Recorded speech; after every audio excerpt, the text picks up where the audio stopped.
Pour garder un homme, la chose primordiale, c'est le respect. Ne jamais élever la voix ou le contredire en public. Tu peux le faire dans la chambre et toujours dans le respect et la courtoisie. Deuxièmement, ne sois pas une femme palabreuse. Que sa maison soit une zone de sécurité pour lui.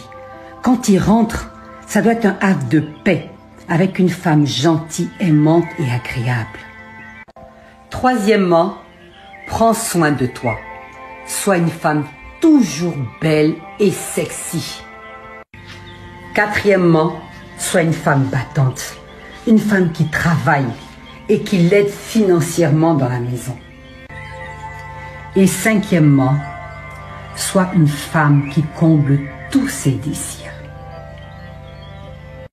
Okay. L'homme a la dimension de roi, l'homme a la dimension animale, l'homme a la dimension enfant. Vous, femmes, lorsque vous n'êtes pas au parfum de cela, vous aurez tous les problèmes du monde. Oui. Alors prenons une dimension assez flagrante sur la société aujourd'hui, la dimension animale. Quand vous voyez un homme arriver à taper une femme, à lui donner des bleus, vous avez réveillé son instinct animal. Comment? Il vous parle, vous avez déjà dit jusqu'à Z. Parce qu'en réalité, vous n'obtiendrez rien d'un homme au travers de la violence. Je l'ai particulièrement expérimenté.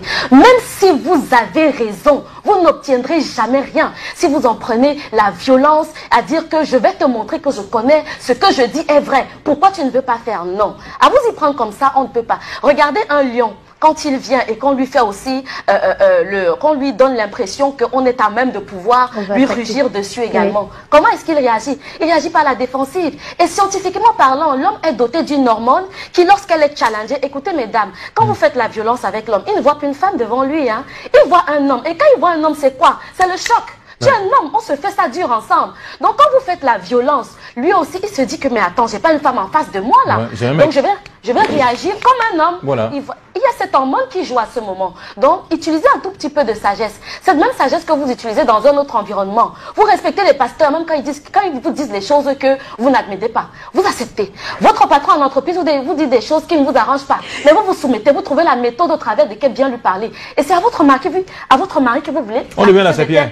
De tel tort, c'est dramatique. Voilà. Alors, l'homme dans sa dimension de roi, il est avide de révérence.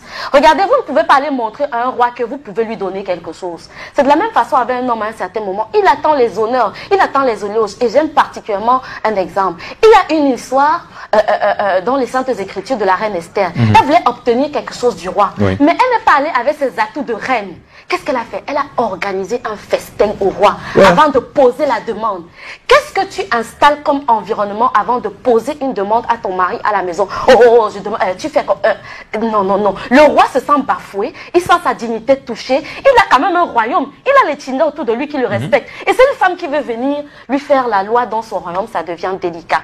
Et la dimension d'enfant de l'homme, effectivement, c'est ce petit garçon qui, lorsque vous lui refusez peut-être quelque chose, et on lui a proposé ça ailleurs, il voulait tellement la chose, il va aller chercher ailleurs. Voilà. L'enfant, il faut le prendre. Il faut lui expliquer. Il faut savoir dire à l'enfant que, bon, tout c'est toi. Et l'enfant, c'est ça en réalité. Un enfant vient vous demander un bonbon, vous lui dites, je te donne pas, sans explication.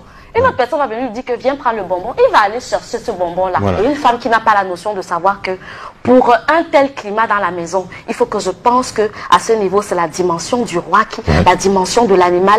Donc voilà, il faut pouvoir manager ça. Et d'ailleurs, le thème du 8 mars nous rappelle le leadership. C'est ça le leadership féminin. Il faut pouvoir se dire que il y a ces trois dimensions. Il y a comment je m'y prends pour bien manager les choses, qu'il y ait un bon vivre social, etc.